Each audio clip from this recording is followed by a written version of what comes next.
አርእስተ ዜና። በትግራይ የመስኖ ስራዎችን ለማከናወን የተመደበው በጀት በኢትዮጵያ መንግስት አማካኝነት ባለመለቀቁ ሊሰሩ የታሰቡ የመስኖ ልማት ፕሮጀክቶች መቆማቸው የትግራይ ውሃና ኢነርጂ ቢሮ አስታወቀም።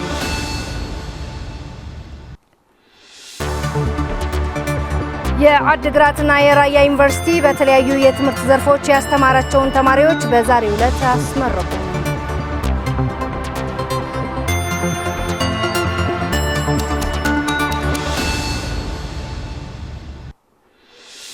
የህዝብ ለህዝብ ግንኙነትን በማጠናከር የአካባቢን ሰላምና ጸጥታን ለማረጋገጥ ያለመ ፎረም በአላማጣ ከተማ ተካሄደ።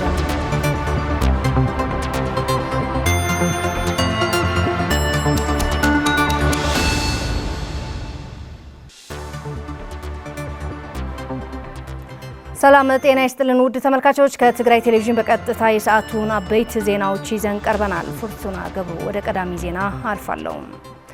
በትግራይ የመስኖ ስራዎችን ለማከናወን ከዓለም አቀፍ ዘላቂ ልማት ፕሮጀክት የተመደበውን በጀት በኢትዮጵያ መንግስት አማካኝነት ባለመለቀቁ ሊሰሩ የታሰቡ የመስኖ ልማት ፕሮጀክቶች መቆማቸው የትግራይ ውሃና ኢነርጂ ቢሮ አስታወቀም። በትግራይ ከጦርነት በኋላ የወደሙ የመስኖ ልማት ተቋማት ወደ ስራ ለማስገባት ቢሮ የተለያዩ እንቅስቃሴዎች እያደረገ እንደነበር በመጥቀስ ከፌዴራል መንግስት ሲደረግ የነበረው ድጋፍ አነስተኛ በመሆኑ ግን ስራዎች በሚፈለጉበት መጠን ማስኬድ እንዳልተቻለ ተገልጿል። ማዛ መኮንን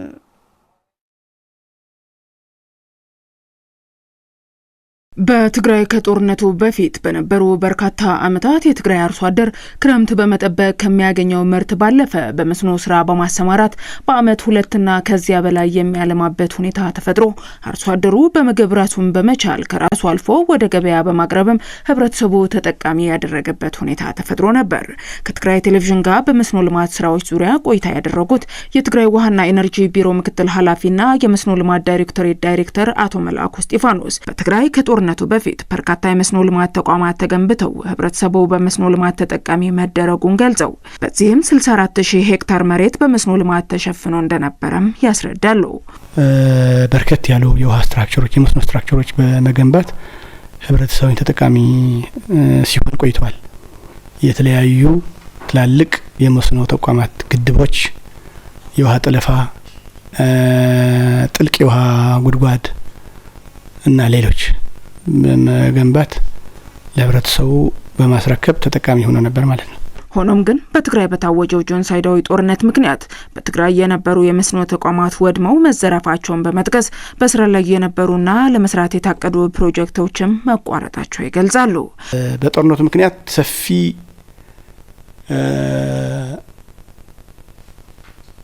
ውድመት ደርሷል በመስኖ መሰረተ ልማቶች ማለት ነው። ስለዚህ ከጦርነቱ በፊት በልማት ላይ የነበረ ማህበረሰብ በጦርነቱ ምክንያት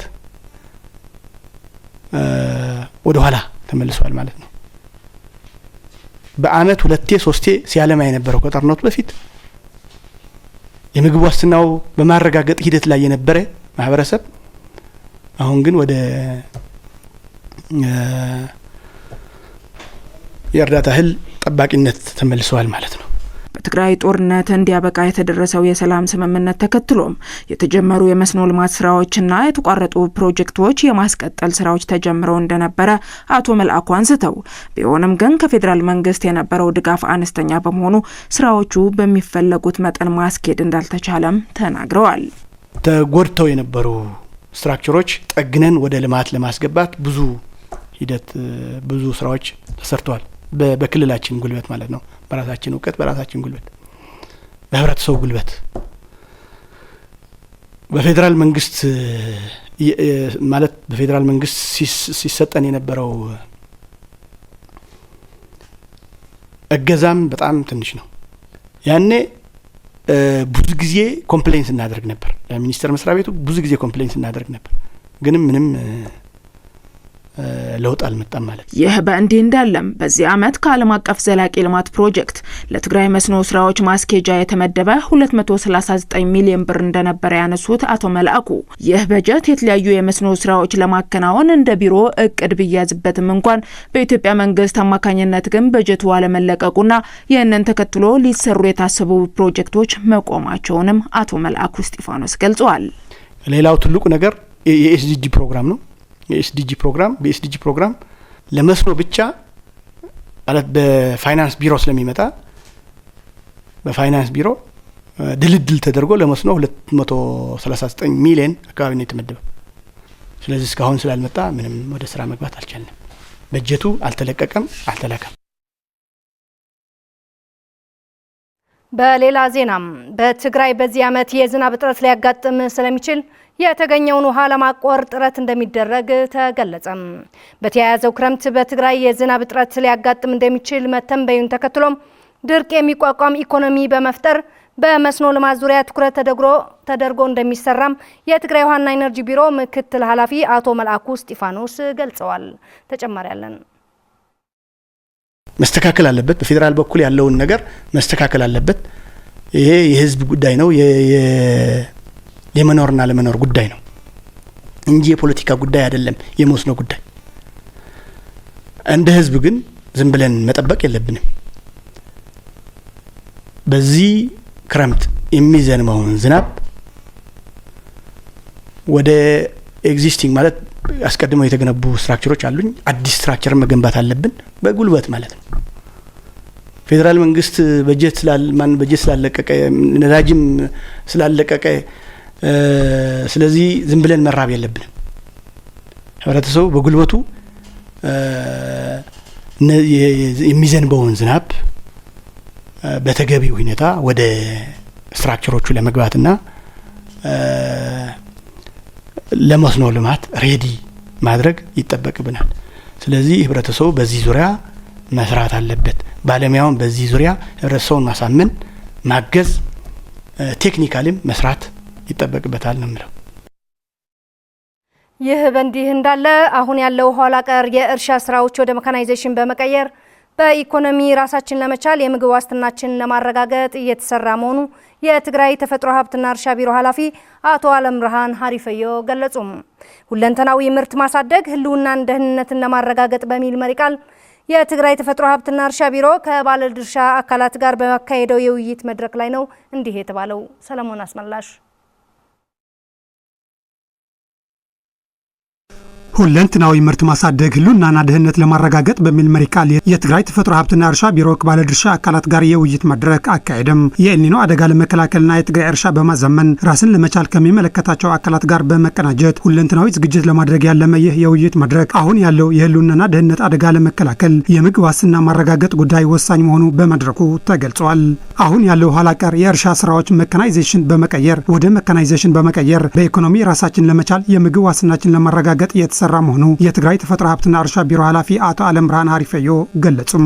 ድፋዕ ኩለ መዲያው ማእተና በመንጽር ህልውናን ደህንነትን ሓደጋ ክንመርሖ ከም ዘለና ትትንበያውን ሽዑ የትግራይ ተፈጥሮ ሀብትና እርሻ ቢሮ ከተለያዩ ባለድርሻ አካላት ጋር በመቀናጀት አሁን ያለው በሰውና በእንስሳት ጉልበት የተመሰረተው የትግራይ እርሻ ለማዘመን ትኩረት አድርገን እየሰራን ነው። በተለይ በተፈጥሮ ማዳን ስራ፣ የመስኖ ስራዎችና የአርሶ አደሩ ግንዛቤ በማሳደግ ዙሪያ ሌላ ትኩረት አድርገን እየሰራንበት ያለ ጉዳይ ነው። በኢኮኖሚ ራስን መቻል አሁን እያደረግን ላለነው የህልውናና ደህንነት አደጋ የመመከት ስራ አንድ አካል ነው ያሉት አቶ አለም ብርሃን በተለይ አሁን በኢትዮጵያ መንግስት የተኖሩት ክልከላዎችና ቀጠናዊና ዓለም አቀፋዊ ጫናዎች ተቋቁሞ ለመውጣት በኢኮኖሚ ራሳችን መቻል እንዳለብንና ለዚህ እርሻ ማዘመን ቅድሚያ የሚሰጠው ጉዳይ መሆኑም አብራርተዋል። ድርቅ ቦይነ ይኮነን ሕዚ ዘኒ ሓደጋ ከምቲ ዝበልናዮ እቲ ክሳራን ጉድኣትን ዘይሓወየ ጉድኣትን ክሳራን ፅንተታ ወራረሎ ካልኣይ ተሐዘኔ ክልከላታትን ዕጽዋታትን ኣሎ። በጄኖሳይዳው ጦርነት ምክንያት የእርሻ ዘርፍ ከፍተኛ ውድመት ደርሶበታል።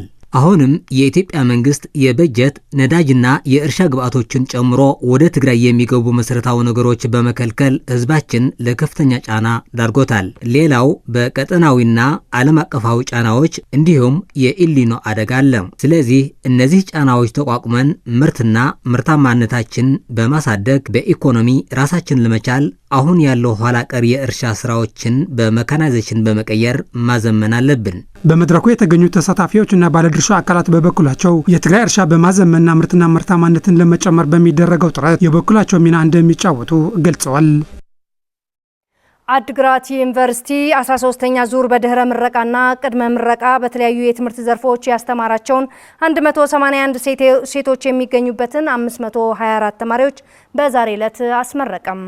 ተመራቂ ተማሪዎች በትግራይ ያሉትን ክልከላዎችና ዘርፈ ብዙ ችግሮች በመቋቋም በዚህ ስኬት መብቃት ትልቅ ድል መሆኑና ተመራቂዎች በቀጣይ በተሰማሩበት የሥራ ዘርፍ ህዝባቸውንና በቁርጠኝነት በማገልገል የትግራይ መልሶ ግንባታ ለማረጋገጥ እንደሚሰሩም ጥሪ አቅርበዋል። ፍሬት ወልደመድን ተጨማሪ አላት።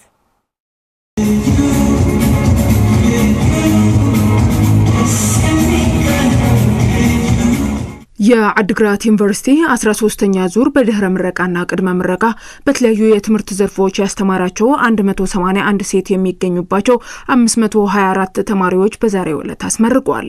ከነዚህም በመጀመሪያ ዲግሪ በመደበኛና ተከታታይ 297 ወንዶች፣ 165 ሴቶች በድምሩ 462 ሲሆኑ በሁለተኛ ዲግሪ ደግሞ 16 ሴቶች የሚገኙባቸው 62 ተማሪዎችን አስመርቋል።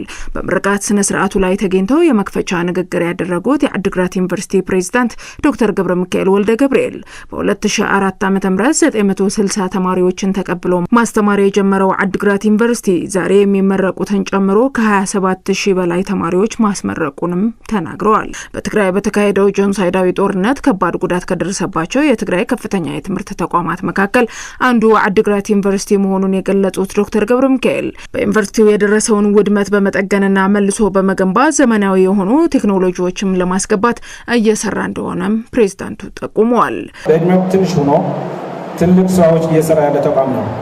ዩኒቨርሲቲያችን በጦርነት ምክንያት ከፍተኛ ውድመት፣ ዝርፊያና ጉዳት እንደደረሰበት የሚታወሱ ነው። የፕሪቶሪያ ስምምነት የሰላም ስምምነት ተከትሎ አስፈላጊ ጥረቶች በማድረግ እነሆ ላለፉት 3 ዓመታት ወደ መደበኛ ስራው ተመልሰው ተልዕኮቻችን በመፈጸም ላይ እንገኛለን። በምርቃት ስነ ስርዓቱ ላይ በክብር እንግድነት የተገኙት የትግራይ ትምህርት ቢሮ ኃላፊ ዶክተር ኪሮስ ጉዕሽ በበኩላቸው ተመራቂ ተማሪዎች እዚህ ደረጃ ለመድረስ የትምህርት ውጣ ውረድን ከማየት ባሻገር በጆኖሳይዳዊ ጦርነት ሳቢያ ከፍተኛ ስነ ልቦናዊ ጉዳት በማስተናገድና አሁንም ክልከላው ተከትሎ ያሉትን ተግዳሮቶች በመቋቋም ለዚህ ስኬት መብቃት ትልቅ ድል ነው በማለት እዚህ ደረጃ ለመድረስ የህይወት መስዋዕትነትን የከፈሉ ሰማዕታት አድራቸውን በማስጠበቅም ከዘመኑ ቴክኖሎጂ ጋር ተወዳዳሪ በመሆን መስራት እንደሚጠበቅባቸው ጥሪ አቅርበዋል። ናብዚ ምረቃ እንትበጽሑ ከምቱ ዝተለመደ ነዚ ምረቃ ዘብቅዕ ፍልጠት ክእለት የተከበራችሁ ተመራቂ ተማሪዎች በታወጀው ጦርነት ምክንያት ከትምህርት ገበታችሁ ተስተጓጉላችሁ በአፍላ እድሜያችሁ ጦርነት የወለደው ሁለንተናዊ ቀውስ በመቋቋም ከባድ ዋጋ በመክፈል እዚህ በመድረሳችሁ ይህ ቀን ለእናንተ ልዩ ያደርገዋል። ይህ በእንዲህ እንዳለም እናንተ እዚህ ደረጃ ላይ እንድትደርሱ በርካታ ጓደኞቻችሁ፣ ወንድም እህቶቻችሁ የማይተካ የህይወት ዋጋ ከፍለዋልና ዕለቱን ስታከብሩት ሰማዕታት በመዘከር አደራቸው የምትፈጽሙበት ዕለትም ነው። በአድግራት ዩኒቨርሲቲ የተማሪዎች ህብረት ምክትል ፕሬዝዳንት ተማሪ ፋኑኤል ህንዛ በትግራይ በየጊዜው እየተባባሰ ያለው ቀውስ ተከትሎ በአድግራትና በሌሎች በትግራይ የሚገኙ የዩኒቨርሲቲ ተማሪዎች ከባድ ችግር ማሳለፋቸው በመግለጽ አሁን ላይ ይህንን በማቋቋም እዚህ መድረሳቸውን በመግለጽ በቀጣይም በተማሩበት የሙያ ዘርፍ ተሰማርተው ትግራይ ከደረሰባት የጦርነት ጠባሳ ለማላቀቅ ሚናቸው የላቀ መሆኑን ገልጸዋል። ስለ ህልውናችን ተጨንቀን ከተወዳጅ ቤተሰቦቻችን፣ ጓደኞቻችን ተለይተን ተፈናቅለን ያሳለፍነውን ቀናት ቀላል አልነበሩም። ተስፋ ጨልሞ ህልማችን አደጋ ላይ ጥሎት የነበረውን ያንን አስፈሪ ምዕራፍ አልፈን ዛሬ እዚህ መቆማችን ራሱ ለእኛ ትልቅ ተአምር ነው። ያሉትን ችግሮች በመቋቋምና በመማር ጥሩ ውጤትን ለማምጣት ከፍተኛ ጥረት በማድረግ ለዚህ መብቃታቸው ደስ እንዳሰኛቸው የገለጹት የዩኒቨርሲቲው የዕለቱ ተመራቂ ተማሪዎች በበኩላቸው በቀጣይ ትግራይ መልሶ ለመገንባትና የትግራይ ህዝብ ወደ ላቀ የልማት ደረጃ ለማሻገርም በተሰማሩበት የስራ ዘርፍ ህዝባቸውን ለማገልገል በቁርጠኝነት እንደሚሰሩም ተናግረዋል። በተለይ ጾታዊ ጥቃት ላይ የሴቶች ጀንደር ኢኳሊቲን ለማምጣት ሰራለሁ። ንቁ የሆነ ትውልድን መገንባት ላይ አስተዋጽኦ የሚያደርግ አንድ ወጣት ከኔ ተጠብቃለች ያስባለሁ። ይሄንም ለማድረግም በጣም ኮሚትድ ነኝ፣ ደስተኛለሁ። ጀስ ኢኮኖሚክስም ነኝ ፐር ኢንዲቪጁዋልም ወይም ደግሞ በትግራይ ክልል ያለው የኢኮኖሚ ብልሽት ለማስተካከል ኮንትሪቢዩሽን ይኖረኛል ብዬ አስባለሁ። ማዛ መኮንን ነበረች። ወደ ቀጣይ ዜና አልፋለሁ። በተያያዘ ዜና የራያ ዩኒቨርሲቲ በተለያዩ ሙያዎች ያሰለጠናቸው 290 ተማሪዎች ለ5ኛ ጊዜ አስመርቋል። ዩኒቨርሲቲው በመደበኛ መርሃ ግብር በ12 የትምህርት ዘርፎች ካስመረቃቸው ተመራቂዎች መካከልም 76ቱ ሴቶች መሆናቸው ተገልጿል። ራያ ዩኒቨርሲቲ ዘንድሮ በሕክምና ሳይንስ ሲያስተምራቸው የነበሩ ተማሪዎች ለመጀመሪያ ጊዜ ማስመረቁ ባልደረባችን አስናቀ መሐመድ የላከልን ዘገባ ያመላክታል።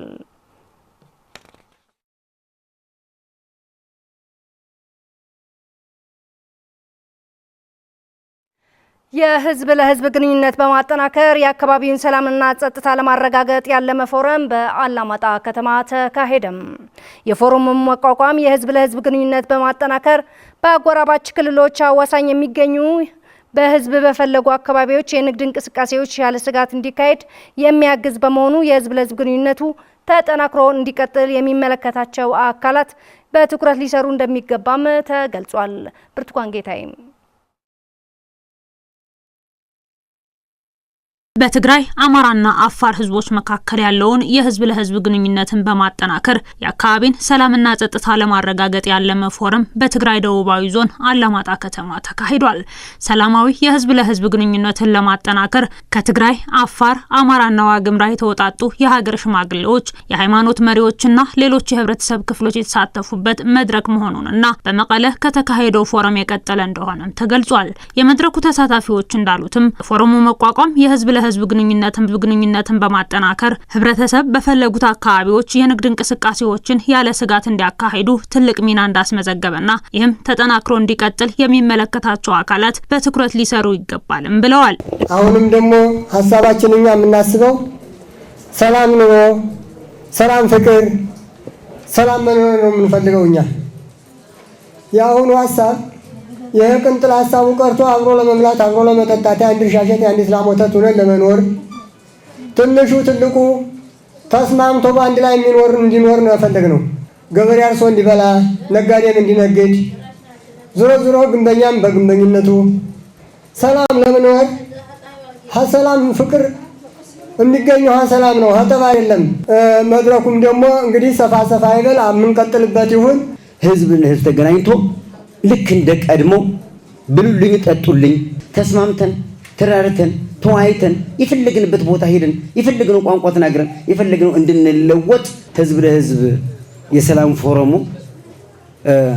በዚህ በሶስቱ ክልል ብቻ ተወስኖ እንዳይቀር ብሔር ዘር ሳይል ይህንን የሰላም ፎረም እንዲቀጥል የህዝብ ለህዝብ ግንኙነት ፎረም ስራ አስኪያጅ አቶ ገብረ አበዝጌ ሐጎስ በፖለቲካዊ ልዩነቶች ሳቢያ ከልማድ ውጭ በሆነ መንገድ በየአካባቢው ግጭትና አላስፈላጊ መሳሳብ እየተፈጠረ የህዝብ ለህዝብ ግንኙነትን መሻከሩንና ይህንን ለማጥበብም ካለፈው ዓመት ወዲህ ፎረም ተመስርቶ ማህበራዊና ኢኮኖሚያዊ መነቃቃት እንዲኖር ጥረት እየተደረገ ነውም ብለዋል። ጋውቅናለው ህጋዊ እንቅስቃሴ ማድረግ ይችላል። ህዝቡ በየትኛው ህዝብ በተለይ በሶስቱም ክልሎች ያለው ህዝብ እያቀራረበ መድረክ እየፈጠረ እንዲጋና የማድረግ ስራ ነው እየተሰራ ያለው። በዚህ ደረጃ ጥሩ ውጤት ተገኝተዋል። ደጋፊ አካል አግኝተዋል። ህዝቡ ይደግፈዋል። ከአሁን በፊት ያልሆነ ትርክት እየተረኩ ህዝብ ለህዝብ ሲያቃቁሩ የነበሩ ሰዎችን ጭምር አግኝተን ነው ተማመነ ወደ ስራ የገባ ነው። አሁን ደጋፊያችን ሆነዋል እነሱ። ስለዚህ እስካሁን በትግራይ ህዝብ የደረሰ በደል ቀድመን ይህ ስራ ብንሰራ ኑሮ ያ ሁላ ችግር አይገጥመንም ነበር ነው ሁሉም የሚለው። በዚህም ደህንነቱና ዋስትናው የተጠበቀ የንብረትና የሰው እንቅስቃሴ እንዲኖር አጎራባች ህዝቦችም በጋራ መስተጋብር ኃላፊነት እንዲኖራቸውም ፎረሙ ራሱን የቻለ አበርክቶ እየፈጸመ ነውም ብለዋል አቶ ገብረ አበዝጌ። ሰው ወደ ልማት እንዲገባ ልጆቹ እንዲያስተምር ሰርቶ እንዲለወጥ አገሩ እንዲለውጥ የያዘው ዓላማ ማህበረሰቡ ለማነቃቃት ለሰላም እንዲቆም ማድረግ ነው። ቀጣይ መድረኮችም ይኖሩናል። ተመሳሳይ መድረክም በቀጣይነት ለማካሄድ ዝግጅት መደረጉን ደግሞ ኃላፊው አክለው ገልጸዋል።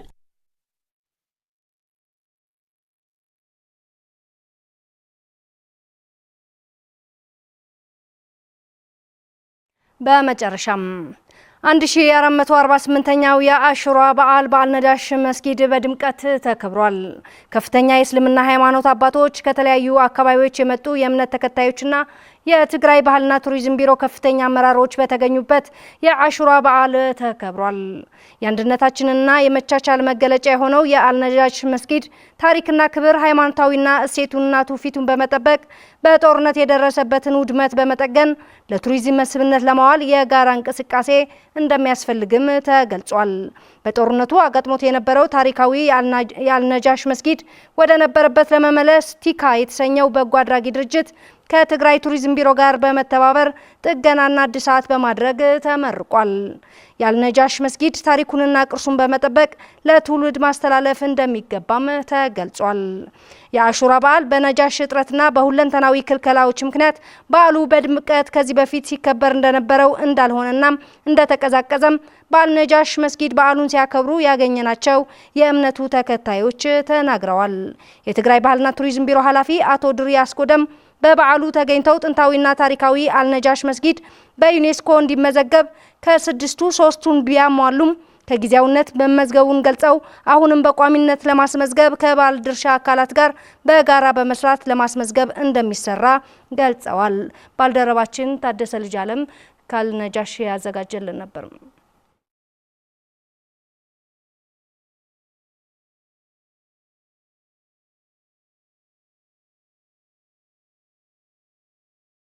የባልደረባችን ታደሰ ልጅ አለም ከአልነጃሽ በቀጥታ የላከልን ነበር። ክቡራን ተከታታዮቻችን ለሰዓቱ ያዝናቸው ዜናዎች እነኚህ ናቸው። ሰላም።